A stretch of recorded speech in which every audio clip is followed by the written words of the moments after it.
শুধু আমার জন্য আমার বাবারে জেলে ধরে নিয়ে গেল। এই দুঃখ আমি আর কারে দেখাবো? আরে পলি, কান্না করছে যে? কান্না করে না মা, কান্না করে না। সব কিছুর একটা রাস্তা থাকে, ওইভাবে কান্না করো না। দেখেন কি আমার অপরাধ। আমি একটু আমার বন্ধু বাড়ি মানে বান্ধবীর বাড়ি গেছিলাম, তার জন্য এরা আমার নামে উল্টোপাল্টা কথা বলে আমার বাবাকে জেলে ধরে নিয়ে গেছে। আমি এতবার ক্ষমা চাও সত্ত্বেও আমায় ক্ষমা করেনি। আরে বাবা শোনো, মাঝে মাঝে মিস আন্ডারস্ট্যান্ডিং হয়েই থাকে, বুঝতে পেরেছেন? আর আজকাল রানিমা একটু রেগেই আছে, তার জন্য হয়তো এরকম হয়েছে। বলেন আমি এখন কি করব? কি করলে আমার বাবাকে ছাড়বে? শোনো শোনো, অত কান্না করো না, আগে কান্না বন্ধ করো, আমি তারপর বলছি কি করা যায়। Good girl. বলেন আপনি তো উকিল মশাই, আপনার কাছে কোনো না কোনো রাস্তা তো থাকবে। কি করে আমার বাবাকে জেল থেকে বের করা যায় বলুন? শোনো, আমি তো এবারে বেশি দিন আসিনি, তবু যতদূর আমি লোকজনকে চিনেছি, এদের একটু ভালো প্রশংসা করতে হবে, ভালো রান্না করে খাওয়াতে হবে, আর ওই শ্বশুর শাশুড়িকে একটু যত্ন করতে হবে। এইটুকু করতে পারলেই সব কিছু ক্লিয়ার হয়ে যাবে। আমি তো ভালোভাবেই ছিলাম এখানে। এরকম মিথ্যা কথা বললে হবে না, বুঝতে পেরেছো? আমি যতদূর শুনেছি তুমিও রাগারাগি করে চলে গেছো, আর তোমার বাবাও রাগারাগি করে চলে গেছে। মানুষ মাত্রই ভুল হয়, তার জন্য একটু বোঝাবুঝির দরকার ছিল। এইভাবে ঝড়াত করে চলে গেলে হয়? আর চলে গিয়ে বাড়ি থাকতেই পারতে, কোনো সমস্যা নাই। তুমি সেই আগের যেখানে বিয়ে হয়েছিল সেখানে চলে গেছো, কাজটা কি ঠিক করেছো? না না, আমি কোথাও যাইনি। শোনো, তুমি গেছো সে খবর আমাদের কাছে আছে, খালি খালি ঝগড়াঝাটি না করে শ্বশুর শাশুড়ি আর বরের সাথে ভালো করে সম্পর্ক রাখো। ইন্দা যেভাবে আমার সাথে কথা বলে, আমার তো এখানে থাকতেই মন চায় না। ও কথা মনের ভুলেও বলো না, বুঝতে পারিস? আপনি যে করে হোক আমার বাবাকে জেল থেকে বার করার ব্যবস্থা করেন। শোনো, আমি তোমার শাশুড়ি আর তোমার স্বামীকে বুঝিয়ে বলছি যে ওরা তোমার বাবাকে জেল থেকে ছেড়ে দেবে, কিন্তু তুমি সবসময় বাড়ির কাজবাজ করবা আর সবাইকে ভালো চোখে দেখবা, ঠিক আছে? আচ্ছা। যাও, এখন তোমার শ্বশুর এসছে, তাকে খেতে দাও। কিছু বলার আগেই করতে হবে, বুঝতে পেরেছো? সবার মনে একটা জায়গা করে নাও, ভালো একটা জায়গা করে নাও, বুঝতে পেরেছো? আচ্ছা, আর বাবাকে কবে ছাড়বে? এই দেখি আজকে বিকেলেই ছেড়ে দেয় নাকি। সত্যি? হ্যাঁ, শুধুমাত্র আমার কথা অনুযায়ী ছাড়ছে, বুঝতে পেরেছো? থ্যাংক ইউ, আপনাকে অসংখ্য অসংখ্য ধন্যবাদ। ধন্যবাদ দেওয়ার দরকার নেই, এখন থেকে ভালোভাবে সংসার করো। আচ্ছা ঠিক আছে, এখন থেকে আমি ভালোভাবে সংসার করব। ঠিক আছে। এই বাক্সে কি আছে কালু? তুমি বলো কি হতে পারে? আমার জন্য মনে হয় কোনো কিছু কিনে নিয়ে আসছো তুমি। একদম ঠিক। সত্যি না কালু, তুমি আমাকে খুব ভালোবাসো। দেখি এর ভিতরে কি আছে। এখন না, বাড়ি গিয়ে খুলে দেখবে কি আছে। আমি জানি কি আছে, বলো দেখি। এর ভিতরে অনেকগুলো চকলেট আছে। সেটা তো আছে, তার সঙ্গে আর কি আছে বলো? তার সঙ্গে কি আছে? তার সঙ্গে বিরিয়ানি আছে। হ্যাঁ হ্যাঁ, আর কি আছে? আর কি আছে? আর কি আছে? আমি জানি না, বলো তুমি। বাড়ি গিয়ে দেখবা। নাও ধরো। Thank you. বলছি কি কালু, তুমি তো কোনো কাজ বাজ করো না, এত টাকা কোথায় পাও? রোজ দিন আমার জন্য কিছু না কিছু নিয়ে আসো, খুব ভালোবাসো আমায়। আরে বাবা, আমি কাজটা করলে কি হবে? আমার বন্ধু আছে না, ও হচ্ছে কোটি কোটি টাকার মালিক। ওই বন্ধুর আমি কাজ করে দিই, আর বন্ধু আমার পারিশ্রমিক হিসাবে অনেক টাকা দেয়। বন্ধু মানে? আরে বাবা, এমএলএ বাবুর ছেলে কিট্টু। হ্যাঁ, খুব বড় জায়গায় দান বাঁধিয়েছে তো। হ্যাঁ, যখন যা চাই আমার তখন তাই দেয়। বলছি ফুলটুসি, তুমি আমায় আবার ভুলে যাবে না তো কোনোদিন? মাথা খারাপ। বলছি আমরা বিয়ে কবে করবো? এই যা, এই কথা কেউ বলে? তোমারও বয়স কম, আমারও বয়স কম, এখন বিয়ের কথা কেউ বলে? বিয়ে করতে দেরি আছে। তবুও কতদিন বলো? আরে দিন না বাবা, বছর বছর, 4-5 বছর। 4-5 বছর? 4-5 বছর আমি একা একা থাকবো কি করে? আরে বাবা, আমি তো আছি, সবসময় তোমার সঙ্গে ফোনে কথা বলতে থাকি। হ্যাঁ, তুমি ভয় পাচ্ছ কেন? 4-5 বছর এইভাবে তোমার জন্য গিফট নিয়ে আমি আসতে পারবো? পারবে পারবে, চেষ্টা করলে অবশ্যই পারবে। তুমি আমার জন্য সব কিছু করতে পারো, আমি তো জানি। হ্যাঁ, সে তো জানবা। গ্রামের মান সম্মান ডুবনির জন্য এই কুতুব মিনারের পাশে তোমরা এখানে প্রেম লীলা দেখাচ্ছ। দাঁড়াও, কে আপনি? বলছি তুই মেম্বারের মেয়েরা?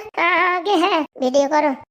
না না, ভিডিও করো না, রেকর্ডিং শুরু করো একদম 4K-তে। তা বন্ধুরা দেখতে পাচ্ছ, গ্রামের পাশে সেই ছোট্ট একটা কুতুব মিনারের পাশে এরা এসে গ্রামের মানুষদের চোখের আড়ালে এখানে এসে প্রেমলীলা করছে। মেয়ের বয়স খুবই কম, ছেলে দেখতে কালো, কয়লার মতো, নিজের প্রেমের জালে ফাঁসিয়েছে এই মেয়েকে। তাই মহামান্য আদালতের কাছে আমার বিনীত অনুরোধ যে এই দুজনকে একদম কড়া শাস্তি দেওয়ার ব্যবস্থা করা হোক এবং গ্রাম থেকে অনেক দূরে বাইরে বের করে দেওয়া হোক। এই কি কথা বলছেন? এই যে মেয়েটা কথা বলছে, এই মেয়েটা হচ্ছে প্রধানের মেয়ে। আর প্রধান সব জায়গায় গিয়ে বলে আমার মেয়ের মতন মেয়ে হয় না, আমার মেয়ে আমুক, আমার মেয়ে তমুক, আমার মুখ ঢমকা, আমার মেয়ে হামকা। আজকে দেখো হাতে নাতে প্রেম করতে গিয়ে ধরা পড়লো নেম্বরের মেয়ে। তার জন্য বন্ধুরা আপনারা দেখতে থাকুন, এর পরবর্তী স্টোরি এর পরের বারে আসবে। ভাই, কি করছো এসব? এখানে প্রেমলীলা করছো, লজ্জা করে না? এসব এখন লাইভ করবো আমি, দাঁড়াও, একদম পুরো ফেসবুক ইউটিউবে আপলোড করে দেবো। ও দাদা, এইসব করো না দাদা, আমার মান সম্মান চলে যাবে, আমার বাবা আমার পুরো মেরে ফেলবে। প্রেম করার সময় মনে থাকে না এই কালো কালটে হতবাদার সাথে ঘুরে বেড়াচ্ছ? তোমার সেই দিকে হুঁশ থাকে না? আজকে গ্রামে মিটিং ডাকা হবে আর এই ভিডিও সবার সামনে চালানো হবে। হ্যাঁ, গ্রামের মেম্বারের মেয়ে হয়ে সে যদি এরকম কাজ করে, তাহলে সাধারণ মানুষের ঘরের মেয়ে ছেলে কি করবে? ছি ছি ছি ছি, লজ্জায় মাথা কাটা গেল, নাক কাটা গেল, ছি ছি ছি। আজকে তোর বাবার মান সম্মান একদম মাটিতে মিশে যাবে। দাঁড়া, অনেক মেয়ে নিয়ে গর্ব করে তো, আজকে দেখবে কেমন লাগে। ও দাদা এরকম করো না দাদা, তোমাদের 2-4-5 হাজার টাকা লাগলে নিয়ে নাও, তবু ভালো, এরকম করো না। দেখেন আমাদের পয়সার লোভ দেখিয়ে আমাদের মানে নিজেদের দিকে টানতে চাইছে, এইরকম শয়তানি বজ্জাতি মেয়ে আমি জীবনে দেখিনি। দেখেন দেখেন পয়সা দিয়ে আমাদের কিনে নিতে চাইছে। ও ভাই এরকম করছো কেন ভাই? পয়সা করে লাগলে আমি দিচ্ছি তো, শুধু শুধু এসব ভিডিও বানানোর কি দরকার?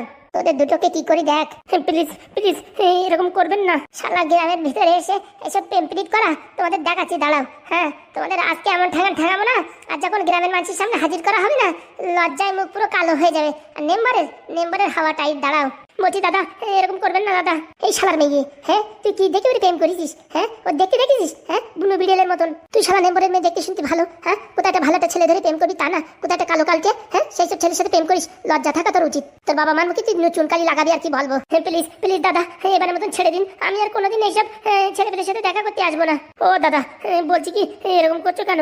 আমাকে বাড়ি যেতে দেন আর ভিডিওটি ডিলিট করে দেন। যা যা বাড়ি চলে যা, তোকে কিছু বলছি না, যা যা করার এই কালো কালটি কি করছি। প্লিজ এই ভিডিওটা দেখাবেন না, আমার বাবা কিন্তু আমার খুব রাগ করবে। তুই কালুকে বল যে আমরা যা বলবো কালু তাই শুনবে, না শুনলে কিন্তু দুজনের কপালে দুঃখ আছে। শুনতে পাচ্ছ কি বলছে?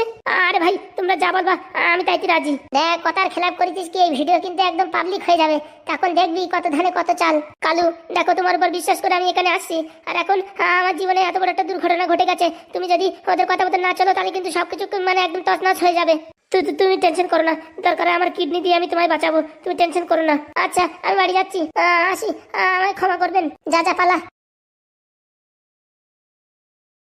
বলছি দাদা ভুল হয়ে গেছে, আমার ক্ষমা করে দিন। তোর কোনো ক্ষমা নেই, তোর ভালোবাসা তো যাবে, আর তোরে যে কেলান কেলাবে গ্রামের লোকজন মিলে, আর মেম্বার কি তোরে ছেড়ে দেবে? দেখো ওইসব কেলানোর ভয় আমি পাই না, ঠিক আছে? আমারও বড় বড় লোক জানা আছে। হ্যাঁ তোর বড় বড় লোক জানা আছে? কে শুনি দেখি। ওই এমএলএ বাবুর সাথে আমার কিন্তু ভালো পরিচয়, বলে দিচ্ছি। আচ্ছা আমাদের ধমকি দেখাচ্ছিস? দেখবি এখনই ফেসবুক ইউটিউবে ছেড়ে দিলি, তখন তোর এমএলএ তে কাজ করবে না। এরকম করো না, তোমরা বলো 500, 1000, 2000, 5000 টাকা দিতে আমি দিচ্ছি। প্লিজ অনেক কষ্ট করে মেয়েটাকে পটিয়েছি, এখন যদি হাতছাড়া হয়ে যায় সারা জীবন এরকম কালো উল্টা হয়ে জীবনে আমার বিয়েও হবে না। বাবা তুই তো ভালো নাটক চালু করেছিস, তোর মতন কালো কালটের ছেলে এরকম যদি ভালো মেয়ে বিয়ে করে, আর যারা সরকারি চাকরি করে তাদের অবস্থা কি হবে বল দেখি। প্লিজ তোমরা যা বলবো আমি তাই শুনবো, আমার ছেড়ে দাও, আর ভিডিওটা ডিলিট করে দাও। একটা কাজে তোর আমি ছেড়ে দিতে পারি, যদি কাজটা করতে পারিস, কাক প্রকৃতির জন্য ট্রেন না পাই, এই কাজ যদি করতে পারিস তোকে ছেড়ে দেবো। যা বলবো আমি তাই করবো। আজকে সন্ধ্যার সময়, হ্যাঁ বলেন, সন্ধ্যা 7টার সময় এমএলএর ছেলেকে নিয়ে এখানে আসবি, বুঝতে পেরেছিস? তারপরে এমএলএর ছেলের সাথে আমাদের কথা আছে, ওরে কিচ্ছু বলবি না কিন্তু, বলে দিচ্ছি। মানে ওরে নিয়ে এসে কি হবে? অত কথা জানতে চাই না, যা বলেছি তাই। সন্ধ্যে 7টার সময় এখানে নিয়ে এসে বসাবি, কাক প্রকৃতির জন্য ট্রেন না পাই, বুঝতে পেরেছিস? আচ্ছা ঠিক আছে, ভিডিওটা ডিলিট করে দাও। আগে ওরে আনবি, আমাদের হাতে তুলে দিবি, তারপরে গিয়ে ভিডিও ডিলিট। মানে আমি তুলে দেবো মানে? এমএলএ ছেলের দরকার আমাদের, কিন্তু আমি যদি নিয়ে আসি ও যখন ছাড়া পাবে তখন তো আমার ছাড়বে না, আমার তো একদম জীবন পুরো কয়লা করে দেবে। তাহলে আমার কাছে একটা বুদ্ধি আছে, এমএলএ ছেলের সাথে তুই আমাদের কাছে কিডন্যাপ হয়ে যা। আচ্ছা সেটা ঠিক থাকবে, ওই ছেলের নিয়ে আসবি, তোদের দুইজনকে অজ্ঞান করে এখান থেকে নিয়ে যাবো, ঠিক আছে?